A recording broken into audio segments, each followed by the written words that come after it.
بسم الله الرحمن الرحیم. نن زمونږ د الفقه الميسر 64 نمبر درس دی. ان شاء الله نن به مونږ د غسل باب شروع کوو. دینه مخکې د اودس بابو اودس باره کې ټول بحثونه وشو. ان شاء الله اوس د درس کې به د غسل باره کې سبقونه شروع کیږي. غسل الغسل غسل فرائزه وأنواعه الغسل فرائزه وأنواعه. فرائز دا د فرض جمع ده. د فرض جمع فرائز ده. فرض یو فرض ته وایي، فرضان دوه ته وایي، فرائز ډېرو ته وایي، د دوو نه چې زیاتي. فرائز او دا فرائز مضاف شو، دا ها ضمیر د غسل تراجع دی، دا مضاف الیه شو. د دې مطلب دا شو د غسل فرائض و انواع دا د نوع جمع ده. نوع قسم ته وایي، یو قسم. دا قلم چې دی دا یو قسم دی، یو بل قلم راواخلم دا تور قسم دی قلم، او بل به سپین قسم وي، بل به شین قسم وي، هر قسمونه وي. نو قسمونو ته موږ ورته قسم وایو، دوی ورته نوع وایي. ټیک شوه. نو انواع دا د نوع جمع ده. نوع یو قسم ته وایي، انواع جمع ده او قسمونه. و انواعه دا بیا دا انواع چې دی دا مضاف دی، او دا ها ضمیر دا د غسل تراجع دی، دا غسل یادی.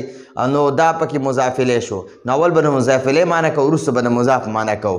ټیک شو جی. و انواعه او د غسل قسمونه، د غسل فرائض او د غسل قسمونه.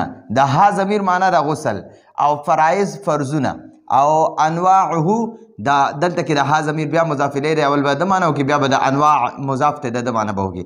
و انواعه او د غسل قسمونه، د غسل فرائض او د غسل قسمونه، د غسل فرضونه او د غسل قسمونه. نو ان شاء الله دې باره کې به اوس بحث کیږي مخکې درسونو کې. اول صرف تا ته دلته کې د دې غسل لغوي معنی او اصطلاحي شرعي معنی درته وایي چې غسل څه ته وایي. د غسل یعنی په لغت کې غسل څه ته وایي او په شریعت کې غسل څه ته وایي. نو هغه زده کوو. الغسل لغتا، غسل لامبلو ته وایي، لامبل. الغسل لامبل لغتا، لغت جبې ته وایي، او دلته د لغتن نه مراد عربي جبه. نو د لغتن معنی د عربي جبه کې، عربي جبه کې. الغسل لغتن، غسل لمبل په عربي جبه کې اسم نوم ته وایي، نوم دی، نوم دی، نوم. للاغتسال، اغتسال لمبل ته وایي، اغتسال لمبل. د لام جاره معنی ده د او اغتسال معنی ده لامبل، لامبل. ٹھیک شو جی. نو ګورئ، الغسل لغتا، غسل په عربی جبه کې اسم نوم دی، للاغتسال د لامبلو، د لامبلو نوم دی. ٹھیک شو جی. د دې لام جاره معنی به وکړه د. ٹھیک شو. غسل په عربی جبه کې نوم دی، للاغتسال د لامبلو، د لامبل. ٹھیک شو. من معنی ده نه. غسل یغسلو، د غسل یغسلو نه اغتسال راغلی دی. ٹھیک شو جی. نو دا اغتسال چې دی دا د غسل یغسلو نه دی، د ضرب یضرب باب نه دی. وهو، و معنی ده او، هو معنی ده د هغه، یعنی هغه معنی د دې غسل، د دې غسل مطلب، د دې غسل معنی ده. وهو او د غسل معنی ده، وهو او د غسل معنی ده اسالة الماء. اسالت معنی ده بیول، بهیدل یا بیول، بیول. الماء اوبه. علا معنی ده باندې، او شی معنی ده سیز. وهو او د غسل معنی ده اسالة الماء، اوبه بیول، علی الشیء په یو سیز باندې، په یو سیز باندې اوبه بیول، دغه ته غسل وایي. په یو څیز باندې اوبه بهولو ته غسل وایي. دا د دې لغوي معنی ده. لغوي یعنی عربی ژبه کې لغت وایي په یو څیز باندې د غسل وایي په یو څیز باندې اوبه بهول. په عربی ژبه کې غسل د غسل معنی ده. په عربی ژبه کې د غسل معنی ده په یو څیز باندې اوبه بهول. ٹھیک شو جی. دا لغوي معنی ده. لغوي معنی ده عربی ژبه والا. د غسل په عربی ژبه کې معنی ده. په عربی ژبه کې غسل څه ته وایي؟ وهو اصالة الماء على الشيء. په یو څیز باندې اوبه بهول. ٹھیک شو جی. ويلفظ او دا غسل ادا کیږي، د غسل تلفظ کیږي. ويلفظ و معنی ده او یلفظ تلفظ کیږي، ادا کیږي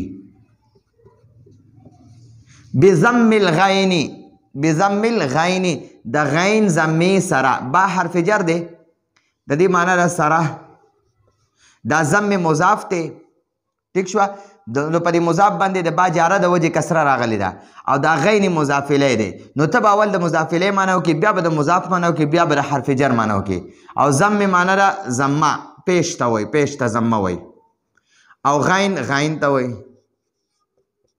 نو دا غین معنی به اول وکړي، بیا به پسې د مضاف معنی وکړي، بیا به د حرف جر معنی وکړي. بضم الغین د غین ضمې سره. ویلفظ او ادا کیږي بضم الغین د غین ضمې سره. الغسل یعنی الغسل دا د د غین ضمې سره. دا غین نه دی، په ده باندې ضمه ویل، پیش ویل. ٹھیک شو. وایي دې سره ادا کیږي. وبکسرها و معنی ده او با جاره معنی ده سره. دا با حرف جر دی، کسر مضاف دی او ها مضاف الیه دی. نو ته به اول د ها معنی وکړي، یعنی دغه غین د ها د غین ته راجع دی. نو کسر زیر ته وایي، کسره. او دا ها ضمیر معنی هغه، یعنی هغه غسل، د غسل د غین. نو وایي وبکسرها او د هغه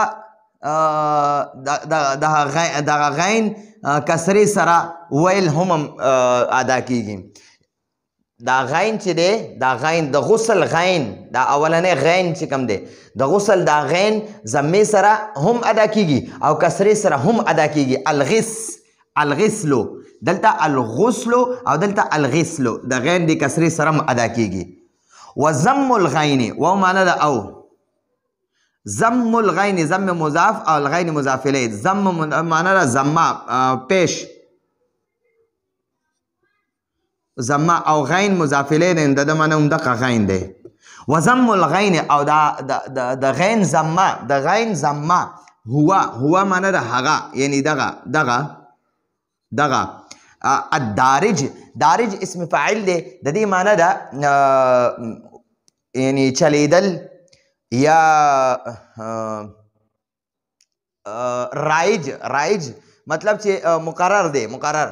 وهو دارج معنی ده، دارج معنی ده رایج دی، مقرر شوی دی یا چې دی چلیږي، ویلی کیږي. ٹھیک شو. هو دارج معنی ده رایج دی، یعنی د دې رواج دی. بین معنی ده په منځ کې، یعنی درمیان. الفقهاء دا د فقه علماء ته ویلی شي. فقهاء کرام رحمهم الله، فقهاء کرام رحمهم الله. ٹھیک شو جی.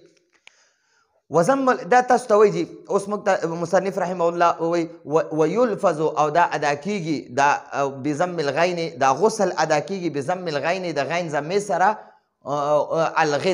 الغسل وبکسرها او د غین کسرې سره هم ادا کیږي. الغسل یعنی الغسل ویلی کیږي، الغسل ویلی کیږي. خو اوس د فقهاو په اصطلاح کې، د فقهاو په ژبه کې فقهاء کرام رحمهم الله څنګه استعمالی، نو هغه درته وایي وضم الغین او د غین ضمې سره، یعنی غسل ویل. هو الدارج بین الفقهاء د فقهاو په درمیان کې د فقهاو په مابین د فقهاو مابین یا د فقهاو په منځ کې دا ضم الغین غسل ویل رایج دي ٹھیک شو د فقها چې دي کنه هغه ضم الغین سره دا استعمالي یعنی غسل استعمالي غسل نه استعمالي ٹھیک شو دا خو لغوي معنی وا د غسل او شرعي معنی و معنی او فی معنی دا کې شریعت معنی دا طریقه دلته به طریقه وایو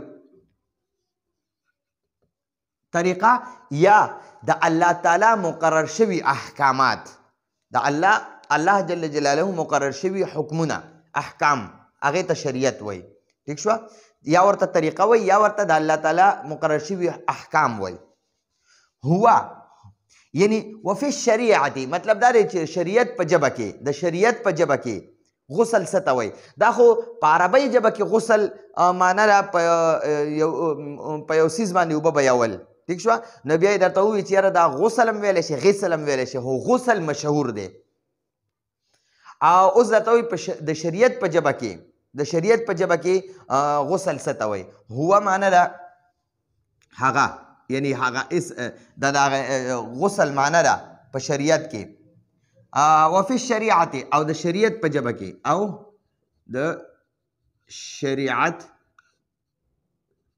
په ژبه کې هو هغه غسل جریان الماء على البدن جریان معنی ده بهیدل اصالت معنی ده بیول بهانه او جریان معنی ده بهیدل ٹھیک شو جی بهیدل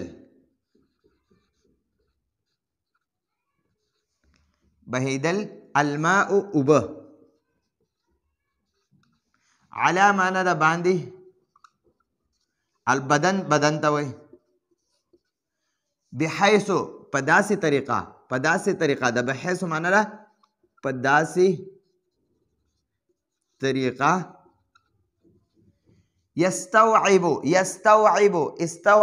استوعب استوعاب باب استفعال نه دی د دې معنی ده ګیرول